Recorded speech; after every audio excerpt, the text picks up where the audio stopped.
Greetings again. We're going to talk now about evidence, reasoning, and fallacies in persuasion.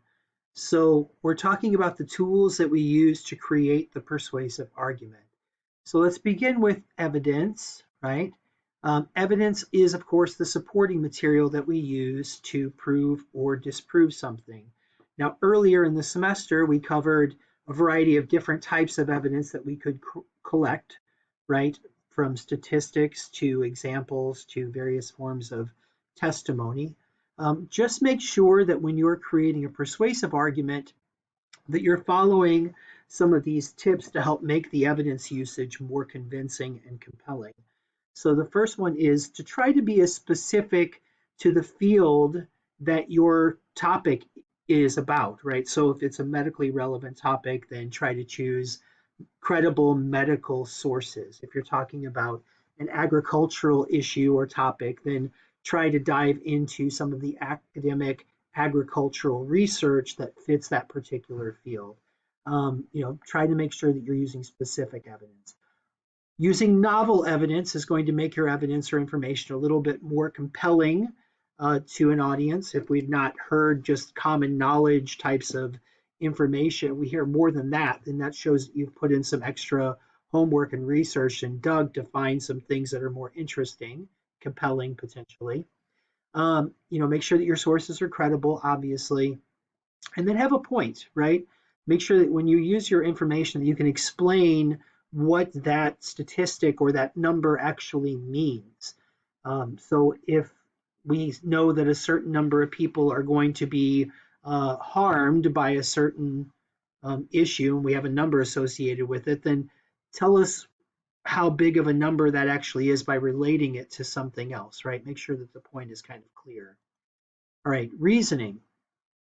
So reasoning is a process, of course, of drawing conclusions on the basis of your evidence. So we're going to talk about 4 different kinds of reasoning that we use to create arguments. So we'll start with reasoning from principle. The 4 different types are all listed here, but sorry if I click through some of these slides quickly, but I promise you I'm spending a little bit of time on each one of them, so you should be able to write things down if you need to take notes. So we'll start with reasoning from principle, first of the 4 types. When we reason from principle, what we're attempting to do is to create an argument that starts with a generally accepted idea and try to use that to reason down to a very particular or specific kind of conclusion. This is also called making a deductive argument, starting with something general, reasoning down to something specific, right? So there's an example of a few of them in here, but if you do reason this way, of course, make sure that above all, that you're starting off with a principle that people actually agree about, right? It would be a really good thing to start off with an argument that says something like, everyone enjoys saving money, and then reason down from there because we all kind of agree with that principle. On the other hand, if you tried to start an argument with, all taxation is oppressive, then maybe not everybody agrees with that principle as a starting point for an argument. You'd have to convince people of that principle first, right? All right, so the second type, reasoning from specific instances. In this case, what we attempt to do is the opposite of deductive reasoning. It's inductive. We're going to try to start with a specific case and use that as a basis for creating a broader conclusion. So I put some examples down here for you. Economic sanctions in Cuba have clearly illustrated that economic sanctions don't work to change governmental policies. So that is an example, of course, about Cuba in particular. It doesn't necessarily relate to the whole world. So this is one of those forms of reasoning that we have to be very careful about, acknowledging that not all cases are alike. And we have to be aware of something called the hasty generalization fallacy. We're going to cover that one a little bit later, right, in this slideshow. But in a hasty generalization, we start with one case that isn't truly representative of all, and we say that what was true in this one case will be true of all, and that becomes the problem.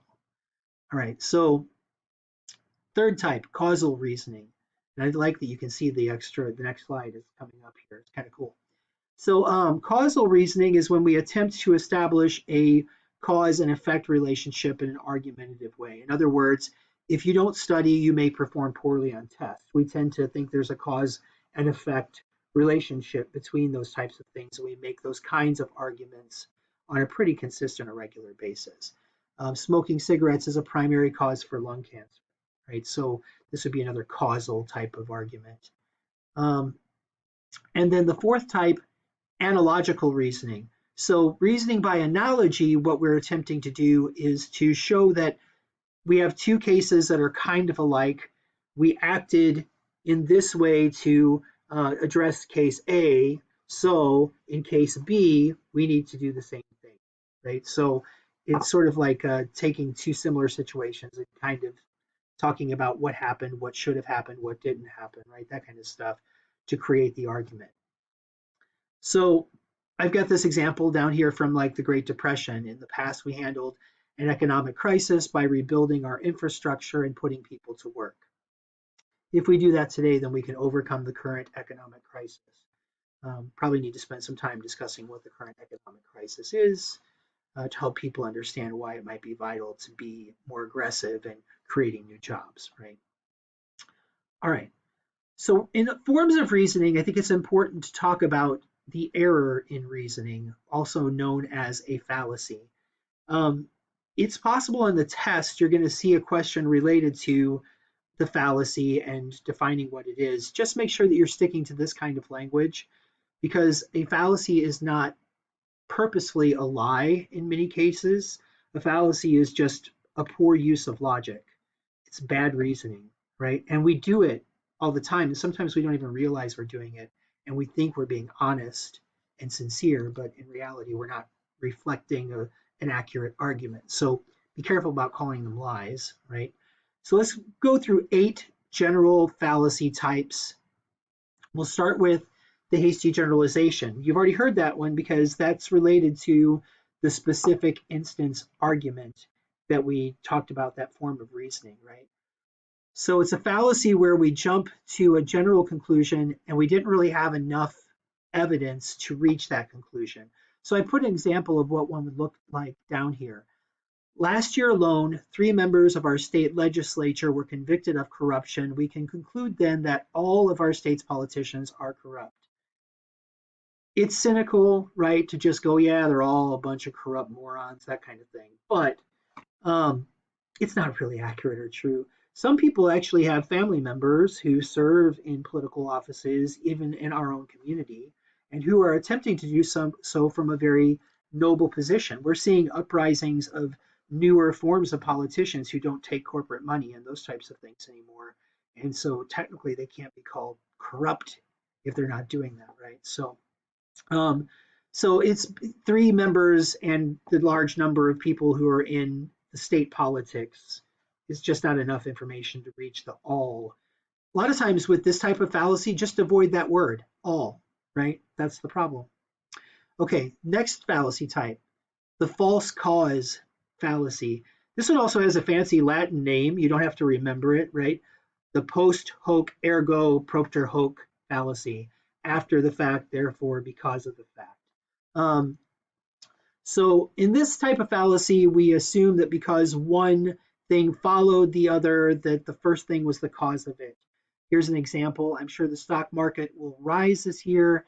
It usually goes up when the American League wins the World Series.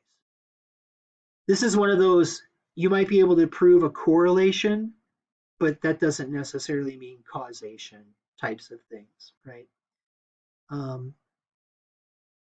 Okay. Moving on to invalid analogy. So in an invalid analogy, we compare those two cases, but then the two things that are being compared are not really alike enough.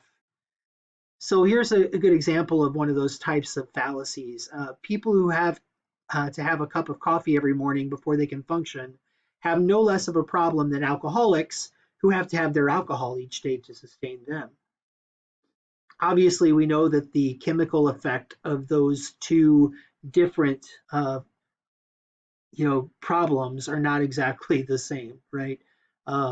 they both are different levels of addiction, and they both have very different outcomes. Like, you don't usually lose control over a cup of coffee of your faculties and ability to make reasonable or sound judgments, not at the case or level of people do in alcohol. So the fallacy doesn't, the logic doesn't really work there, right?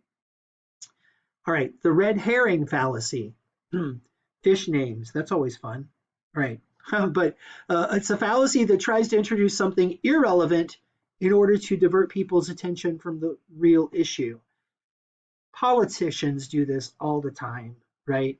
But here's an example of one anyway. I actually got this one from a student's speech many years ago. So, and I will not share her name ever. So don't worry if I ever use you as an example. I will never tell anyone that it's you.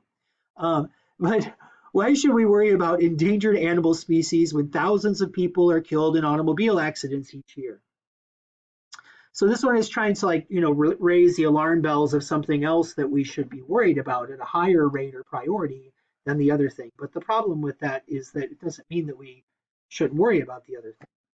In fact, if we affect our food chain too much and start throwing nature out of balance way too much, who knows if we'll have any people around to have automobile accidents, right?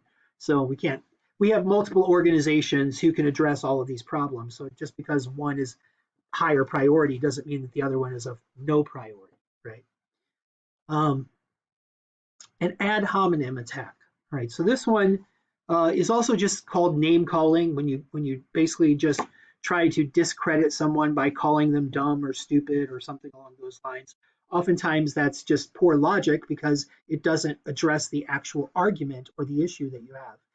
So that's the name of the fallacy, right? Ad hominem. A fallacy attacks a person instead of dealing with the real issues under dispute. So the governor has a number of interesting economic proposals, but let's not forget that she comes from a very wealthy family. The underlying assumption there is that you should never trust rich people. They're only out to help other rich people. It's a form of like calling them all corrupt and that kind of thing. Be better to read the proposal first, see what's in it, actually determine whether or not it's useful for more people than just rich people, right? Instead of just making the assumption to begin with. So that'd be an ad hominem fallacy. Okay, the either or fallacy.